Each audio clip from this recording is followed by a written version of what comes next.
Greetings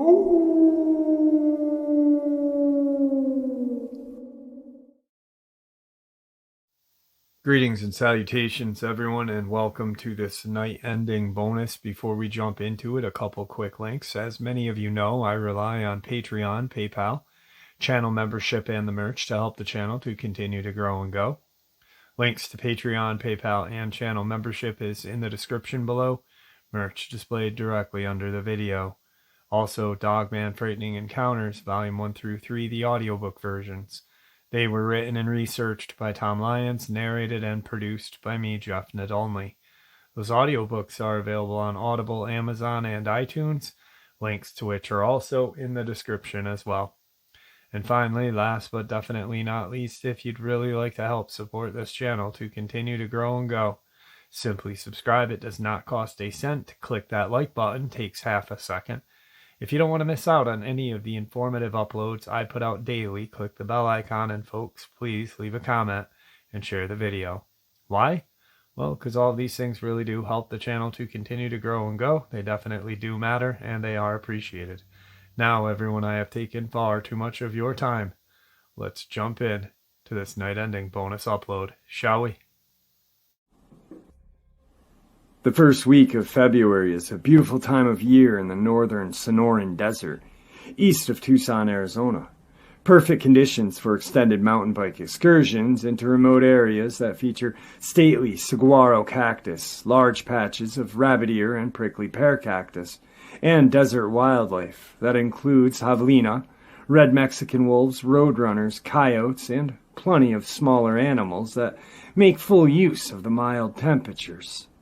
Another plus for this early springtime time period is that the desert's more deadly residents, such as many varieties of poisonous snake, Gila monster, and nasty bark scorpions, have yet to emerge from their winter hibernation.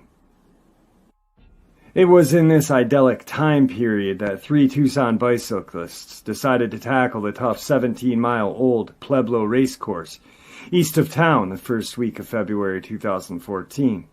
One of the cyclists, local Tucson business owner G. Johnson, described the scene. "It's a tough one. It's a 24-hour trek, so you better come prepared with more than enough food and water. There are times you just want to go back and wish you had never got there in the first place. But when you see what nature has to offer you here, well, those regrets dissipate rather quickly." The cyclists set out, and according to Johnson, when they had reached around the halfway point of the course, when they had a highly unexpected encounter that could have been part of the desert-tinged episode of The Twilight Zone. "We had been riding for about, maybe 9 hours, taking breaks every now and then. Then Michael says he needs to stop for a moment. We wait for him to finish when all of a sudden we see this long figure walking across the trail. He's maybe 6 feet tall, very, very skinny, and has an awkward gait, like a monkey or a man with a disease, almost robotic. The men were understandably startled and checked with each other if each of them were seeing what they were seeing. Then all I remember about Michael is him saying, 'What the hell is that?' or something like that. But he sounded far away. He probably used a different word instead of hell. Thing is, we had somehow walked a little towards the thing. Don't ask me why. Maybe to look at it better, not knowing what it was. The creature seemed out of place, even though it appeared to blend into the desert surroundings." Johnson continued his description of the encounter. "He stopped, and it made eye contact with me, and I could see him clearly. The eyes were kind of like a snake's, but black with a yellow stripe in the middle of the eye. It had red and green scales on its face and head. The red color was kind of like the same as the desert sand there, and it looked like it had sandy texture too. It didn't have a nose, only 2 holes on it. I couldn't see any ears or hair. The red mouth that looked like it had blood around it, but it didn't look like it was bleeding. It looked like a pattern and reminded me of a chameleon. but it looked like a person as well. Then it appeared to the witnesses that the creature rised up on its long arms with strange-looking claws that looked like a branch full of thorns, and it gestured at them. With a loud chattering sound was heard. The sound seemed to be the creature rapidly rattling its teeth. Then it scurried away in a way that reminded the witnesses of a lizard trying to hide. He looked like he was examining us, and then he ran into the desert. We thought about going back the same way we came, but we thought it didn't matter since we were in the middle of the track anyway. We were scared, to be honest. None of us had ever seen anything like it. It lasted only a few seconds, but felt longer than that, at least to me. So after we talked about it for a while, we decided to go on and finish the track. The men were rattled by their experience, and after talking about what to do, decided to continue on their way and finish the bike course. When you read these stories online or watch them on TV, well, you think, man, these people are crazy, on meds or something, or in need of attention. But this made me a believer. There has to be more of them out there. If there's one, there's got to be two at least, right? I know most people won't believe a word I said. That's the way I used to be, and I don't blame them at all, but they are out there. Now, I'm not saying this is an alien or a chupacabra or anything like it. All I'm saying is I've never seen anything like it in my life. But I'm no biologist, so what do I know? The history of lizard men sightings goes back many generations. Native American legends speak of this reptilian being inhabiting the earth when their ancestors roamed the western portion of what is now the United States. And there are quite a number of petroglyphs that have an uncanny resemblance to what look like upright bipedal lizards. On October 28, 1878, the Louisville Courier-Journal carried the interesting story about a scaly wild man of the woods that had been killed and was on display for public view. Of course, today, wild man generally refers to Bigfoot-type creatures, like the Minnesota Iceman that was briefly displayed in the 60s. But this 19th century version was described as being about 6 feet tall with large eyes and covered with scales. The strange being was viewed by hundreds of curious and somehow disappeared in history, never to be seen again. The California Lizard Man. Lizard Man reports of humanoid reptoids have been reported for generations in California. A fortune hunter in the 1940s claimed that he had stumbled on a labyrinth of an underground tunnel filled with gold under Los Angeles. He claimed that a race of lizard people were responsible for its construction. January 29, 1934 article in Los Angeles Times, authored by Jean Basquiat, gave its readers a thrill when it first broke the story. Lizard People's Catacomb City. Engineers sink shaft under Fort Moore Hill to find a maze of tunnels and priceless treasures of legendary inhabitants. Busy L.A., although little realizing it in the hustle and bustle of modern existence, stands above a lost city of catacombs filled with treasure and imperishable records of the race of humans, further advanced intellectually than the highest type of present-day people. In the belief of G. Warren Shufield, geologist, mining engineer, who engaged in an attempt to wrest from the lost city deep in the earth below Fort Moore Hill the secrets of the lizard people of legendary fame in the medicine lodges of the Native Americans. So firmly does Shufield and his little staff of assistants believe that the maze of catacombs at priceless gold tablets are to be found beneath downtown L.A., that the engineer and his aides have already driven a 250-foot shaft into the ground. The mouth of the shaft beginning in the old Banning property of North Hill Street, overlooking Sunset Boulevard, Spring Street, and northern Broadway. And so convinced is the engineer of the infallible of the radio X-ray perfected by him for detecting the presence of minerals and tunnels below the surface of the ground, an apparatus with which he says has been tracing patterns of the catacombs and vaults forming the lost city, that he plans to continue sending his shaft downward until he reaches a depth of 1,000 feet before discontinuing his operations. Shufelt learned of the legend of the lizard people after his radio X-ray had led him over an area extending from the public library on West 5th Street to the Southwest Museum on Museum Drive at the foot of Mount Washington. I knew I was over a pattern of tunnels, the engineer explained, and I had mapped out a course of tunnels, the position of large rooms scattered along the tunnel route, as well as a position of deposits of gold, but I couldn't understand the meaning of it.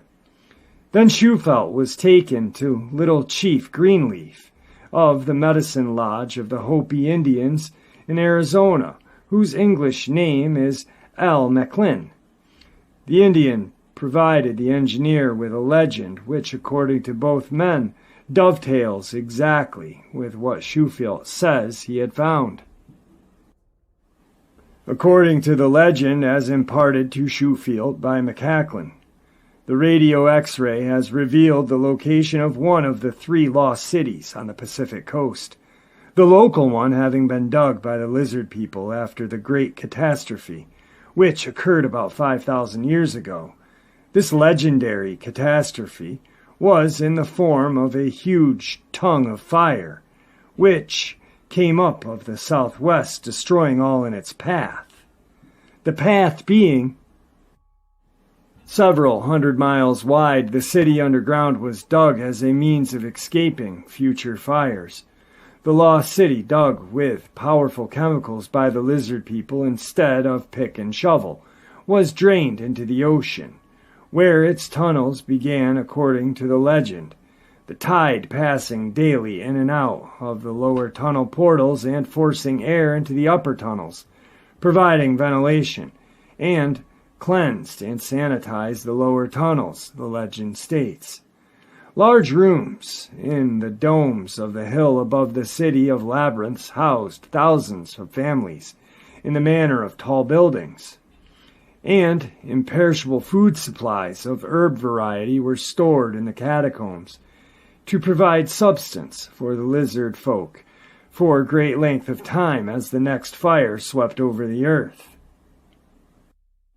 The lizard people, the legends have it, regard the lizard as a symbol of long life. Their city is laid out like a lizard, according to the legend. Its tail to the southwest, far below 5th and Hope Streets. Its head to the northeast, at Lookout and Murata Streets. The city's key room is situated directly under South Broadway, near 2nd Street, according to Shufelt and the legend. This key room is the directory to all the parts of the city, and to all record tablets. The legend states all records were to be kept on golden tablets, 4 feet long and 14 inches wide, one of these tablets of gold, gold having been the symbol of life to the legendary lizard people, will be found the record of history of the Mayans, and on one particular tablet, the southwest corner of which will be missing, is found the record of the origin of the human race.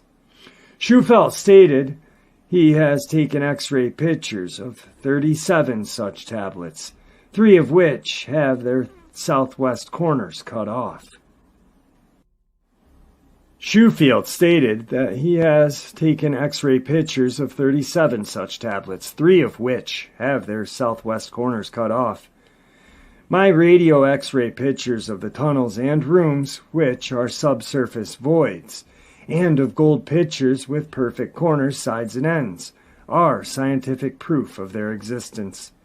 Shufelt said, however, the legendary story must remain speculative and unearthed by excavation. The lizard people, according to Macklin, were of a much higher type of intellectual than modern human beings. The intellectual accomplishments of their 9-year-old children were equal to those of present-day college graduates, he states. So greatly advanced scientifically were these people that in addition to perfecting a chemical solution by which they bored underground without removing any earth and rock, they also developed a cement far stronger and better than any in use of modern times, which they lined their tunnels and rooms. Other locales in California have also produced reports over the years. The following decade, in the 50s, a man driving near Riverside, California, claimed he narrowly missed hitting a lizard man crossing the road. Mount Shasta area has been the site of reports of underground dwelling lizard men. Other Southern California stories also mention human-like reptilians, including some that sound like large, upright iguanas that are often associated with caves and tunnels. There are also reports of water-dwelling lizard type that are said to live in Lake Eleanor, described as having spines running the length of their spine and an extremely shy disposition. These creatures are reported of water monsters and spiny-backed water lizards. Native American legends and some Vogger reports have also surfaced in the lower Colorado River, but no rumors have any documentation to substantiate them to my knowledge. The Black Mountain Reptilian Encounter. Now, desert encounters with so-called lizard men that lurk in the secret around the world are rare, but they are occasionally reported. Case in point. In 1977, Sherry Hinkle lived on the outskirts of Henderson, Nevada, and she recalled a strange encounter reported by her 13-year-old son Mark and a friend who were exploring near the slopes of Black Mountain. That is home to many TV, radio, and communication towers that feed the Las Vegas region. The area is dotted with abandoned mines and caves, and the place was off limits to the boys. But boys being boys, they decided to explore the area anyway, according to Hinkle. They hiked maybe the scant 1 mile across the desert and climbed the little hills in front of Black Mountain. On the backside of one of those little hills, Mark and Harry located a cave. They had to squirm into the narrow opening and belly crawl through the cave to a larger room and turn on their small pocket flashlights. They saw a circular room, roughly 9 feet across. Near the back wall, they spotted a large, deeper hole. They found several large branches that someone had dragged a couple large branches about a mile from the closest tree and tossed the branches into the hole, creating a makeshift ladder to climb down into the lower pit. The pit was roomy, with a short annex. Occasional debris littered the rocky floor, like a tin can or two. A battered teen magazine perched on a small outcrop of rock that served as a shelf. The boys explored the main cave, then turned their attention to the short tunnel or annex and heard the sounds of voices and maybe the distant humming of machines. Intrigued by the thought of them mining nearby, the boys went deeper into the tunnel. On the far end, they found a rusty metal door, and near the door a strange metal rod. The 1-foot rod was lightweight and resembled aluminum, with a cap on one end and a few strange engravings on the other side. Startled, the boys heard the sound of guttural, harsh voices talking, and the certain sound of approaching footsteps. The boys became frightened by the strange vocalizations and hightailed it to their makeshift ladder, and headed out toward the cave entrance on the upper level. As they exited, they heard what sounded like the metal door opening, its old metal screeching. They crawled out of the tunnel opening and ran away from the cave entrance. Thinking they were safe, they breathed a sigh of relief. Without warning, they heard a loud, threatening growl. Harry and Mark looked back at the cave entrance and to their horrified eyes they watched as a very large greenish humanoid struggled to force his big body out of that narrow cave. The boys screamed and started running down the slope of the hill, running top speed. They didn't look back until they were near my yard. Now the two boys excitedly told Sherry of their encounter and produced the strange metal rod for her to examine. The rod was approximately 1.5 inches across, maybe a foot long, with a slight indentation at one end, and a plain gray cap on the other. I looked at its bizarre symbols engraved in the 3-inch section of the rod. It was just symbols of spirals, circles in different sizes, a few triangles, and a few unknown symbols. There were no levers or buttons, and the cap at the end didn't seem to move. The rod, with its professionally created symbols and smooth to the touch, I knew it was not a toy, but nothing I recognized. One would think that this would be the end of the encounter, but as it turns out, according to Hinkle, the lizard men wanted their rod back. After the excitement of the encounter, it was difficult to get Mark and her other 3 kids to bed. But after some convincing, they went to his bedroom to get the much-needed night's rest. Then the nightmarish events began.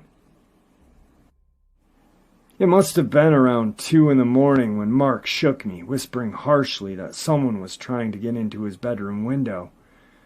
I hoped it was just a nightmare or his nerves were still on edge. Quietly, we slipped into his bedroom and listened to the sounds of scraping at the window's edge. He was not mistaken. In the light of the moon, I could make out a silhouette of head and shoulders of a man. I was alone with my 4 kids, no husband to protect us, so I grabbed my flashlight, suddenly tossing the curtains open to face this man.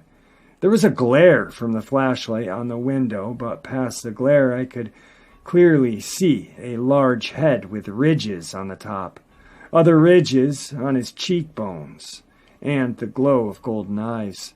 Mark and I stood still, unmoving. Both fear and shock kept us frozen.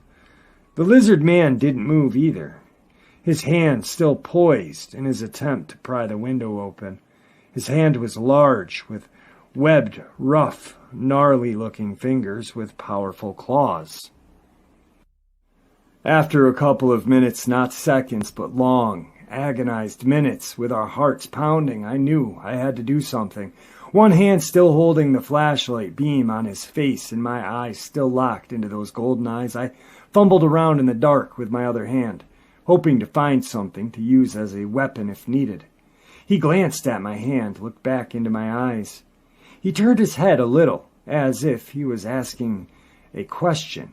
He slightly opened his lipless lips, displaying 4 of his pointed teeth, and suddenly he turned and ran off into the desert. As with the vast majority of stories that feature physical evidence and accounts too strange to be believed, the frightened mother of 4 decided that the rod must be returned to the cave. Later in the morning, we decided the reason the lizard man was breaking into the house was to reclaim the metal rod. Mark and I hiked back to the cave and placed the strange rod beside the cave entrance. Of course, my first question would be, did they take any photographs or video of the rod, or attempt to shave off any of the metal for later analysis? This article doesn't mention any attempts to document their seemingly unbelievable account, but does mention hearing of other sightings of weird humanoid types in the area. We are given no dates, names, or descriptions. The Lizard Man of Scape or Swamp. The most sensational and well-known Lizard Man report was a series of sightings of what became known as the Lizard Man of Scape or Swamp, also the Lizard Man of Lee County. This East Coast version is a reptilian humanoid, thought to inhabit areas of swampland in and around Lee County, South Carolina. Some speculate that the creature also utilizes the sewers and abandoned tunnels in towns located near the swamp. The lizard man is generally described as being 7 feet tall, bipedal, and bulky, covered in dark hair and scaly lizard-like skin on its hands, feet and face. It is said to have 3 toes on each foot and 3 fingers on each hand. The creature has an incredible degree of strength, more than capable of ripping into a car. A few witnesses have reported seeing a tail, although in the majority of cases a tail was not seen. Texas crypto hunter and researcher Lyle Blackburn has recently published an excellent book on the scape or swamp lizard man of South Carolina titled Lizard Man, that details the various sightings and encounters of the strange reptilian being. The first official sighting of the creature was made by Christopher Davis, a 17-year-old, who claimed he encountered the creature while driving home from work late at night on June 29, 1988. Davis had stopped on the road bordering scape or swamp in order to change a tire, and as he was finishing, he heard a thumping noise from behind him. Turned around to see the frightening-looking creature running at him. He said the creature tried to grab at the car and then jumped on the roof as he tried to drive away. Davis swerved from side to side in an effort to throw it off the top of the car, but the creature managed to hang on for a distance. When he returned home, Davis found that his side view mirror was damaged and scratch marks was found on the roof. I looked back and saw something running across the field towards me. It was about 25 yards away, and I saw red, glowing eyes. I ran into the car, and as I locked it, the thing grabbed the door handle. I could see him from the neck down. The 3 big fingers, long black nails, and green rough skin. It was strong and angry. I looked in my mirror and saw a blur of green running. I could see his toes, and then he jumped on the roof of my car. I thought I heard a grunt, and then I could see his fingers through the side front windshield, where they curled around the roof. I sped up and swerved to shake the creature off. Davis went to the Lee County Sheriff's Office July 16, 1988, and filed a report with Sheriff Liston Truesdale after hearing of another similar encounter that had been reported. On the morning of July 14, 1988, deputies made their way to the residence of Tom and Mary Way, located in a small rural community known as Browntown on the outskirts of Bishopville, South Carolina. The couple showed the officers the vehicle they claimed had been mauled. The chrome molding had been torn away from around the fenders. The sidewall tires were scratched, the hood ornament was broken off, the antenna was bent, and upon closer inspection it appeared that parts of the molding had actually been chewed on, as if an animal had used its teeth to inflict the damage. The Ways pointed out the clumps of reddish-colored hair and muddy footprints that had been left all over the car. News of Sheriff Truesdale's visit spread around the neighborhood, and other locals came forward with their story. Truesdale told reporters later, "While we are looking over the situation, we learned that people in Browntown community had been seeing a strange creature about 7 feet tall with red eyes. Some of them described it as green, but some of them as brown. They thought it might be responsible for what happened to the car." Some other incidences. There were several additional reports of a large lizard-like creature in the months that followed the Davis sighting, and other incidences of unusual scratches and bite marks found on cars parked close to the swamp. Most of these are said to have occurred within 3-mile radius of Bishopville Swamp, which seemed to be the epicenter of the lizard man sighting and alleged activity. At the time, local law enforcement officials reacted to reports of the lizard man with a mixture of concern and skepticism, stating that a sufficient number of sightings had been made by reliable people for them to believe that something tangible was being seen, but also that it was more likely to be a bear than a lizard man.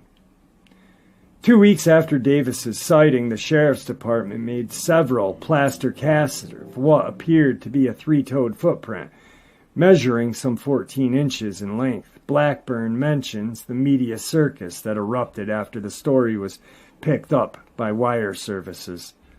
The lizard man stories enthralled the public, who reacted with a mix of skepticism, fascination, and curiosity. Carloads of curious sightseers began to jam Browntown Road as they came for a glimpse of scape or swamp, and, if they were lucky, the creature itself. Traffic on the road was steadily from the morning to midnight, something local woodsmen say is a direct result of the sightings. The Item newspaper reported on July 20th, 1988, to make things worse, the WCOS FM radio station out of Columbia offered a $1 million reward to anyone who could bring in the lizard thing alive. This not only attracted more outside attention, it also brought in scores of would-be hunters, who were often armed and dangerous. According to the Item article, 4 local friends, each about 20 years old, brought rifles and trucks to the bridge in effort to do a little sightseeing and maybe collect the reward. When asked if he would try to spare the creature and thus meet the main requirement of collecting the money, Tony White replied, "Damn straight, I wouldn't have to work a day in my life." Reporters, television crews, and photographers also began frequenting the area in growing numbers. As they fished for the lizard man, information from locals and shot rolls off of film to accompany their articles and features. The July 20th edition of the Press Courier reported, "The swamp was swamped with TV crews and other curious people hoping to catch a glimpse of the creature." Blackburn is still puzzled about these reptilian human sightings, and in his book Lizard Man mentions the possibility of these sightings may somehow be related to the swamp apes or Bigfoot. Beyond the standard explanations that perpetually swirl around most cryptid sightings, other more fantastic theories have been proposed by researchers for these lizard man cases. These are not specific to the Bishopville lizardmen. Rather, they are intended to account for any and all scaly or otherwise reptilian humanoids. These theories include rare skin diseases, highly evolved dinosaurs, a race of intelligent subterranean reptilians, and even government conspiracies. Some of these may seem extreme in what many consider to be purely cryptozoological case, but perhaps this is due in part to the very concept of the lizard man, one that defies the basic rules of biology. It's not a stretch to theorize that Bigfoot, if real, is simply an undocumented humanoid, sharing traits of both ape and man, since it is presumably a creature that could naturally occur in nature. But if a lizard man possesses traits of both human and reptile, then this becomes more difficult to rationalize. And there you have it, folks. I do hope you all enjoyed this night-ending bonus as much as I enjoyed sharing it with you. I'd like to thank you for supporting the channel.